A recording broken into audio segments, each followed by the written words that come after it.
Hey guys, it's time for my September favorites video. So if you've never seen one of these before, this is a look back over the past month, and I picked my favorite beauty products that I've used and round them up and talk about them in a video. Okay, so I'm going to jump right into it because I tend to get chatty during these things. First of all, I have a bone to pick with many of you who finally told me about the wonder that is IT Cosmetics Bye Bye Under Eye. I don't know where I've been. I've never heard of this product until I posted about another under eye product. What was I using? I was using another concealer? No, I was using another under eye product. And so many of you recommended Bye Bye Under Eye by IT Cosmetics, and I'm like, I've never heard of it. So I went to Ulta and bought it, and I got the shade Light. It is fantastic. I have never, it now trumps the Makeup Forever concealer, full cover concealer. My under eye circles are gone. So if you have serious under eye circles and you need a new product, IT Cosmetics Bye Bye Under Eye it's the best thing I've ever used. It's seriously thick and you really need to work it in, but it's thick enough that it'll cover anything. Can you not while I'm filming? At about 5:30 every morning, Grits gets a hankering for plastic, and he will search our entire house and find something plastic and start chewing on it, like right next to our bed. And there's no sound. The sound of David crying will jolt me awake, and the sound of Grits chewing on plastic jolts me awake, and I'm seething with rage. So normally I have all of our plastic things tucked away in drawers, but he has found something else, so I need to get that from him. All right, let me see if I can recover this video at this point. The Bye Bye Under Eye by IT Cosmetics is absolutely fantastic. Highly, highly recommend if you are dealing with any under eye situation. Speaking of under eyes, I grabbed a new eye cream. I get a lot of requests for drugstore products, so I'm trying to work a few more of those into the mix. And I finally found an eye cream that looks interesting. A lot of them, I grabbed one by, I think it's Say Yes to Cucumbers, and it's an under eye gel, and it was fine. It just didn't really do much for me. I like wearing a gel in the daytime and a cream at night because the gel seems to absorb a little bit better, and I don't have to worry about any of my under eye makeup sort of creasing because my under eye cream is too heavy. But I saw this Oil of Olay Total Effects anti-aging treatment, and what it reminds me of is the Origins under eye cream. I'll link both of those below, but it is probably the closest dupe I've found to the Origins under eye cream. I love the Fresh Lotus Youth Preserve eye gel, especially for daytime because it absorbs really quickly and it's good for hydrating right under your eyes. But I thought I would grab this because it has a little bit of iridescence, like the Origins one. And so when I use it during the day, sort of the kick of the iridescence helps brighten my under eye as well. So I've only used this for the past maybe week or so. Grits has found something else. We're gonna just keep going. It'll just be some background ambient noise. Anyway, I've only used it for about a week or so, but like I said, I used that Origins one and it's the same kind of consistency, so it's pretty Grits. So if you're in the market for an under eye cream, highly recommend this Total Effects anti-aging treatment from Olay. So I'm going to go ahead and knock out all of the eye products that I have right now. So the other eye product I have tried this month and really loved is Tarte's Clean Slate 360 Creaseless 12-Hour Smoothing Eye Primer. So this is an eyeshadow primer and base. It's waterproof and it is translucent, so it comes out kind of creamy white in the tube, but once you apply it, it disappears completely. Prior to using this, I was using MAC's Paint Pot and Painterly, which is probably closer to a cream eyeshadow base versus like a eyeshadow primer solution like this, and I liked it. It always helped avoid my eyeshadow from creasing, but it was a little bit darker than my skin tone, especially as we're approaching winter time, and I never liked that if I didn't rub it in really, really well, you could see it. So I thought I would try a sort of serum product, and I love this. Your eyeshadow goes nowhere. So I found that I apply a decent amount of this all the way up to my eyebrow, because if I avoid that top area, you can tell that I did that. So I put this all the way up to my eyebrow, and then I use a setting powder that would match my skin tone on the rest of my face and dust that over top, and that sort of takes away the severity of how intense this works for eyeshadow, and then your eyeshadow's gone really smoothly. So a little bit of this all over your eyelid, a little bit of setting powder just to take like I said, the severity off, and then apply your eyeshadow like normally, and you still won't have any creasing at all. So this has been a definite favorite for the month. Speaking of eyeshadows, I picked up the Naked 2 Urban Decay Basics palette. So it has these lovely shades, which are Skimp, Stark, Frisk, Cover, Primal, and Undone. And there is also an original basics palette by Urban Decay called Naked Basics. So this is the second one of the grouping. These are entirely different from the Naked palettes.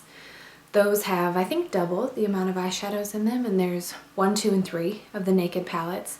And then there's these smaller Naked Basics. Naked Basics, the original, and then Naked Basics 2. So in total, there are 5 palettes, and I don't think they're stopping anytime soon. Anyway, I was never interested in the original Naked Basics palette because it had a lot of light shades and then like 2 really dark ones.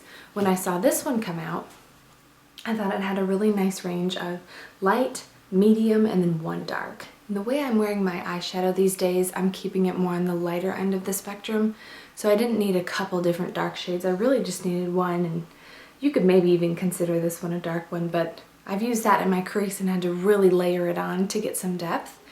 So it's a really great mix for neutral eyeshadows that are in the medium to the light end of the spectrum instead of like a lot of dark shades for a really smoky eye. I love Urban Decay eyeshadows.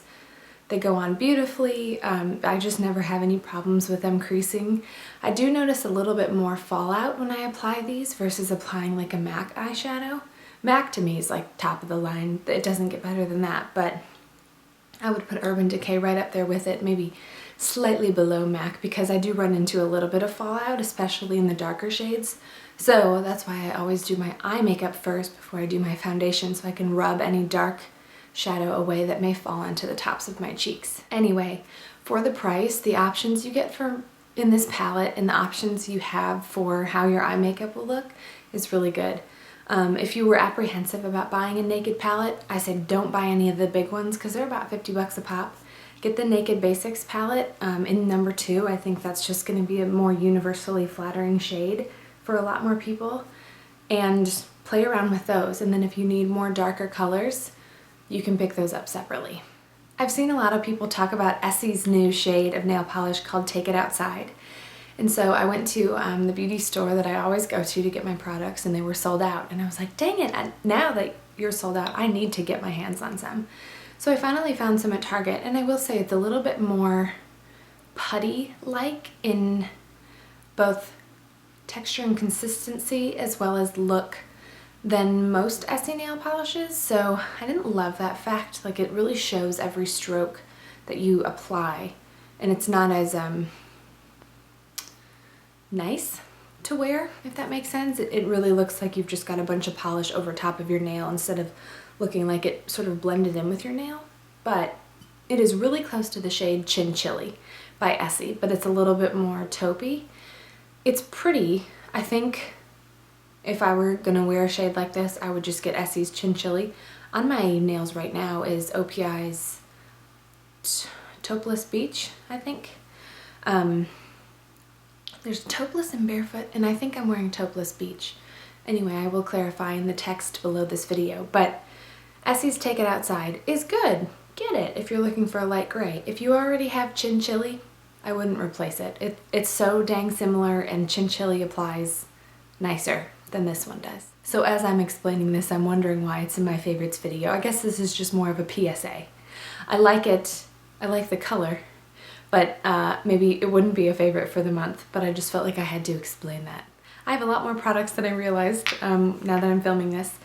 I finally found a nude lipstick, which if you saw my blog recently, I wrote a post about, and it is Naked Dolly by Too Faced, and it is a really pretty nude. I'm still sort of wrapping my brain around wearing nude lipstick. I always have some sort of color, even if it's a really subtle pink.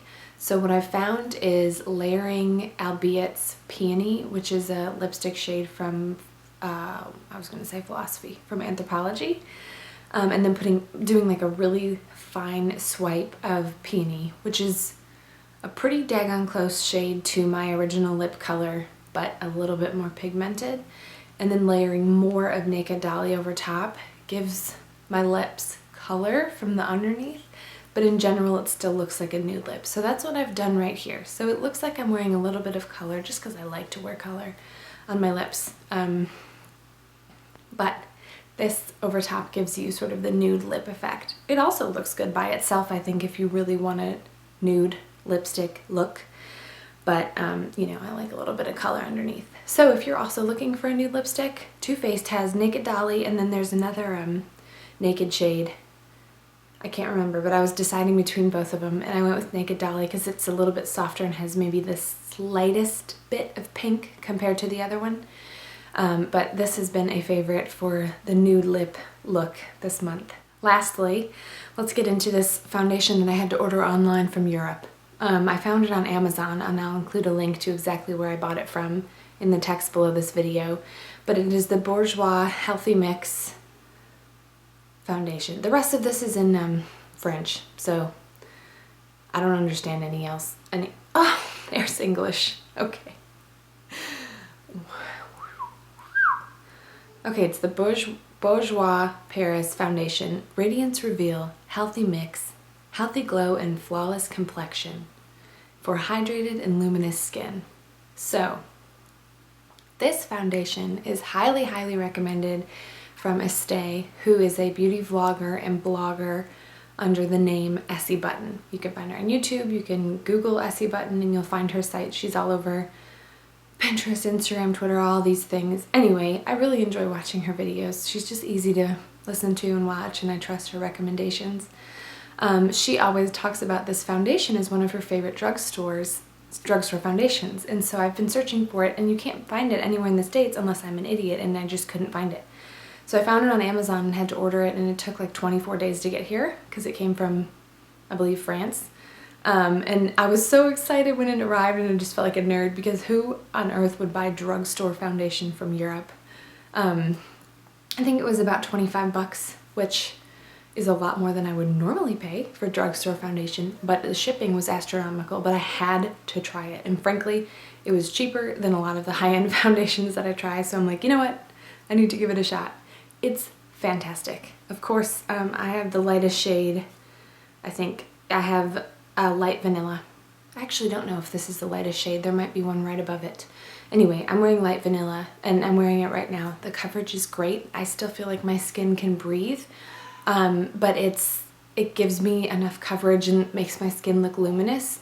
And it's a really pretty natural finish, so it's not too matte where it looks like I'm wearing a lot of foundation. So maybe I'll do a tutorial or something using it, but came highly recommended from Estee, not to me personally, but just to all of her viewers, and I had just been dying to try it, so I finally bit the bullet and tried it. So if you live in a country where they sell Bourjois in drugstores, go buy this. It's the Healthy Mix Serum Foundation.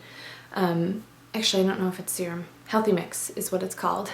And if you live in the States like me, order it on Amazon if you're dying to try it like I did. It was totally worth it. So those were my favorite products for the month of September. I had a good amount, and considering I filmed my August video late, I just kind of dug in with the beauty stuff at the end of September. So I will get another one of these videos out next month, looking back on the month of October because we're already into that. And if you want to see any more of these, you can find them all on my YouTube channel.